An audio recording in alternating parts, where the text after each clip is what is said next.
एक सर ये आपका अनुभव भी मैं जानना चाहूँगी। हुँ, अब हालात सुधरे हैं हरियाणा में भी, हुँ, लेकिन बहुत सारों का आज भी ये माना कि भाई छोरी ने कोई दिल्ली भेजेगा तो छोरी बिगड़ जाएगी, छोरी की तो सीपी में जाएगी, रील बनाती पा जाएगी, इंस्टाग्राम पे कोई डांस करते मिलेंगे। तो आज भी ये धारणा है और ये धारणा मैं कहूँ कि इंस्टाग्राम पे रील्स वगैरह देख के किसी की भी ब बन जाती है या बन गई होगी इस तरह की। तो क्या आप देखते हैं कि आपके इर्द-गिर्द भी ऐसी ही सिचुएशन है? आप इसे किस तरह से लेते हैं? नहीं मैं तो ये कहूँगा कि हरियाणा में अब वो समझ बाकी राज्यों से बहुत अच्छी है। हुँ। देखिए 1-2 केसेज़ होते हैं और वो सामने जो दिख रहे होते हैं, वो बैकग्राउंड में कुछ और ही कहानी होती है, तो कई बार हमें जो दिख रहा होता है, हम उसी को सच मान लेते हैं। लेकिन हरियाणा में अब लड़कियों को ल कुछ केसेज़ को छोड़ दें, तो लगभग हर जगह बेटों से भी ऊपर कीमत उनकी हुँ, समझिए हुँ, सामाजिक हुँ। रूप से नैतिक मूल्यों में है। तो लड़कियाँ खूब आगे बढ़ रही हैं। अब इस बारी अगर आप यूपीएससी का रिजल्ट देखें, तो हरियाणा से बहुत सारी लड़कियाँ आगे आई हैं, हुँ। है ना? सरकारी नौकरियों में लड़कियाँ आगे आ रही हैं। अभी हम आज से 3-4 साल पहले की अगर बात करें, तो जितनी लड़कियां हरियाणा की मुखर्जी नगर में अकेले रह के कोचिंग कर रही थी, हुँ। उतना तो पिछले कई सालों में मिलके नहीं हुआ।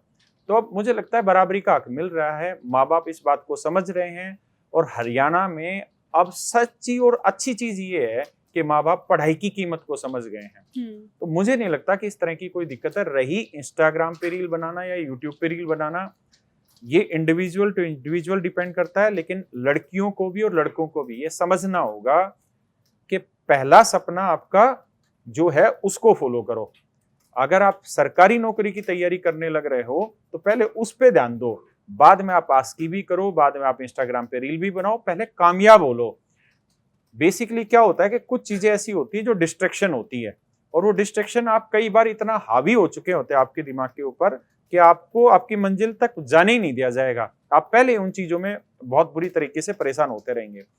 तो मैं ये कहूंगा कि इन चीजों पे मत जाइए और कहीं ना कहीं इन चीजों में समाज का भी दिक्कत है। जो लोग इंस्टाग्राम पे और इन चीजों पे लगे हुए हैं और सिर्फ वैसी इंटरटेनमेंट टाइप की चीजें बनाने लग रहे हैं या फिजूल की चीजें बना रहे हैं, मैं उनको कह रहा हूँ सिर्फ एक ही चीज, और खासकर हरियाणवी बालकों को कहूंगा, भाई जो भी तुम्हें हीरो दिखता है ना आज के टाइम में इंस्टाग्राम में या यूट्यूब पे, वो 1-2 साल तक बत्ती ना रहता। वो इतने टाइम का है, लेकिन वो इन 1-2 साल में ना इतनी बर्बादी कर लेगा अपनी, जितनी उसके कई मतलब पीढ़ियां ने नहीं करी होगी। तो ये तुम्हें सोचना है कि इन 1-2 साल के हीरो बनने की खुशी मत रहो। ये जो आदमी तुमने लाइक करने लग रहे हैं ना या तारी वीडियो देखने लग रहे हैं, इसका कोई फायदा नहीं है, कोई भी फायदा नहीं है। एक ऐसा आदमी नहीं है जो लंबे समय तक कमाता रहे इन सोशल मीडिया की रीलों से। इसलिए बचो इनसे। और शायद अगर अब नहीं बचे ना तो 1-2 साल में ऐसी सिचुएशन आ जाएगी, ये सोशल मीडिया का तो अभी तक पैरेलल लाइन पे फ्लो है, अब ये उठेगा। उठेगा ना तो समझ लेना कि तुमने मानसिक गुलाम बना देगा ये सोशल मीडिया। तो इससे तो बचो, ना बनाओ और ना देखो। जितना बच सको उतना बचो और अपने करियर पे ध्यान दो। ये वक्त दोबारा नहीं आओगा और जिस दिन वक्त बीत जाएगा ना उस दिन फिर हाथ पीटे जाओ, कुछ भी नहीं होगा, हासिल ही नहीं होना। तो मैं तो ये कहूंगा छोड़ो इन चीज़ों ने, पढ़ाई पे ध्यान दो। सर, अपने बहुत सारे जो नौजवान हैं हरियाणा के, वो देखते हैं कि विदेश जाने का एक बड़ा कल्चर है, बड़ा प्रचलन-सा हो गया और वो चाहे डोंकी रूट से जाना हो, चाहे किसी भी प्रकार से जाना हो, वो जा रहे हैं। मैं अपने गाँव में ही देखती हूँ सर कि हर तीसरे महीने में बम पटाखे फूटते दिखेंगे और हम पूछेंगे कि ब्याह था? तो उन्हों कहेंगे नहीं, फलाने का छोरा अमेरिका गया। फिर हम पूछेंगे लीगली तौर पे गया? बोले नहीं, डोंकी रूट लगा के गया, हालाँकि चोट-वोट भी लाग रही है उसके। तो हम इस चीज़ को भी बड़ा सेलिब्रेट कर रहे हैं।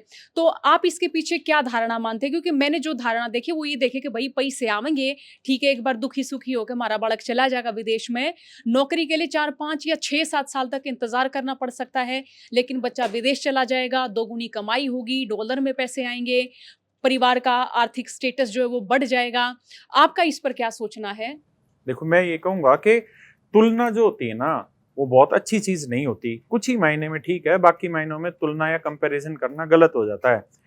आपको जीने के लिए जितना पैसे की रिक्वायरमेंट है ना उतना आप आराम से बंदोबस्त कर लेते हैं, लेकिन कई बार आपकी एक्सपेक्टेशन दूसरों को देख के इतनी ज्यादा हो चुकी होती है कि उसके लिए आप गलत रास्ता चुनते हैं।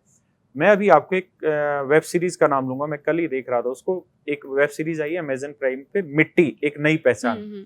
उसमें ये दिखाया गया है कि कृषि से भी ना, खेती करके भी, किसानी करके भी आदमी करोड़ रुपए कमा सकता है। पढ़ा लिखा अगर आदमी होगा तो बहुत कुछ कमा सकता है। और दूसरी चीज ये कि अमेरिका जाके तुमने कोई अफसर तो बना नहीं रहा, वहां तुम जो काम कर रहे हो ऐसे काम कर रहे हो जो मैं यहाँ बोल भी नहीं सकता। तो एक जीवन मिला है, इस जीवन में ऐसे चक्कर में तो मत पड़ो कि अपने माँ बाप से दूर हो, अपने समाज से दूर बैठे हो और कुछ थोड़े से पैसे के लालच में आप वहां बैठे हो। मैं तो ये कहूंगा कि आपके आसपास बहुत अपॉर्चुनिटी है, हरियाणा में इस समय डेवलपमेंट बहुत है।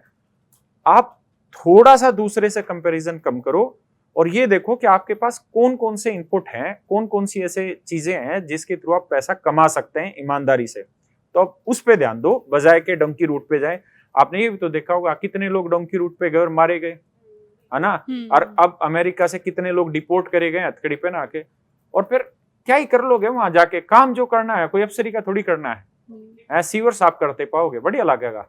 अपनी खेती पे ध्यान दो। अच्छा, एक गुड़गांव के इर्द-गिर्द जितनी सारी कंपनियां हैं, अब एक ये भी धारणा है कि उन सारी कंपनियों में हरियाणा से बाहर के व्यक्ति हैं। दुष्यंत चौटाला एक कानून लेकर आए थे कि 75% आरक्षण रहेगा यहाँ के लोकल युवाओं को। उस पर कोर्ट ने आपत्ति जाहिर कर दी, या फिर कोर्ट ने ये दलील पेश की कि ऐसा नहीं हो सकता, संवैधानिक तौर पे ये सही नहीं है। तो हम इसे किस तरह से माने कि बतौर हरियाणवी मैं देख रही हूँ कि लोगों का विरोध है कि भाई गुड़गांव में बड़ी-बड़ी कंपनी है, जॉब वहाँ के स्थानीय बालकों को नहीं मिल रही, और कंपनी वाले बोलते हैं कि भाई स्किल की कमी है थारे बालका में। तो दोनों ओर से तर्क हालाँकि सही भी हैं। देखो मैं तो इसमें ये मानता हूं कि सरकार को, जैसे आर्मी में कोई रिजर्वेशन नहीं होता, हुँ, क्यों? क्योंकि वो बहुत अहम है देश की सुरक्षा के लिए। ऐसे ही जो कंपनियां हैं, जो इंडस्ट्री हैं, वो देश की अंदर के लिए मजबूती के लिए बहुत जरूरी है। इसलिए मैं इस पक्ष में नहीं हूं कि हरियाणा के लोगों के लिए इस तरह की रिजर्वेशन करें। इससे होगा क्या कि बहुत सारी ऐसी इंडस्ट्री होंगी जो उस स्टेट में कभी भी नहीं खुल पाएंगी, कारण सिर्फ इस पॉलिसी की वजह से। देखिए हरियाणा में इस समय जो एजुकेशन का फैलाव है वो बहुत बड़ी तेज गति से है। अभी हम कह रहे थे कि यूपी में 5000 स्कूल, सरकारी स्कूल बंद हो गए, बहुत बड़ी खबर है। हरियाणा में तो हर साल दुनिया भर के स्कूल बंद होने लग रहे हैं सरकारी। हरियाणा में तो हर 1 किलोमीटर पे प्राइवेट स्कूल है। तो प्राइवेटाइजेशन एजुकेशन का बहुत बड़े स्तर पर है, बच्चे पढ़े लिखे आ रहे हैं। और अब जो जनरेशन आ रही है वो स्किलफुल भी है, वो नॉलेजेबल भी है, और वो बाकियों को compete करेगी। और एक चीज हमेशा ध्यान रखना मेरे भाइयों, मैं एक क्या बात कहूंगा, कंपटीशन ही वो चीज है, कंपटीशन ही वो आग है जो आपको जिंदा रखेगी और आगे बढ़ने के लिए हमेशा प्रेरणा देगी। तो हमें कोई सहारा नहीं चाहिए प्राइवेट काम के लिए, हम अपने स्किल को मजबूत करें और जो भी नौकरी है उसके अधिकारी बने।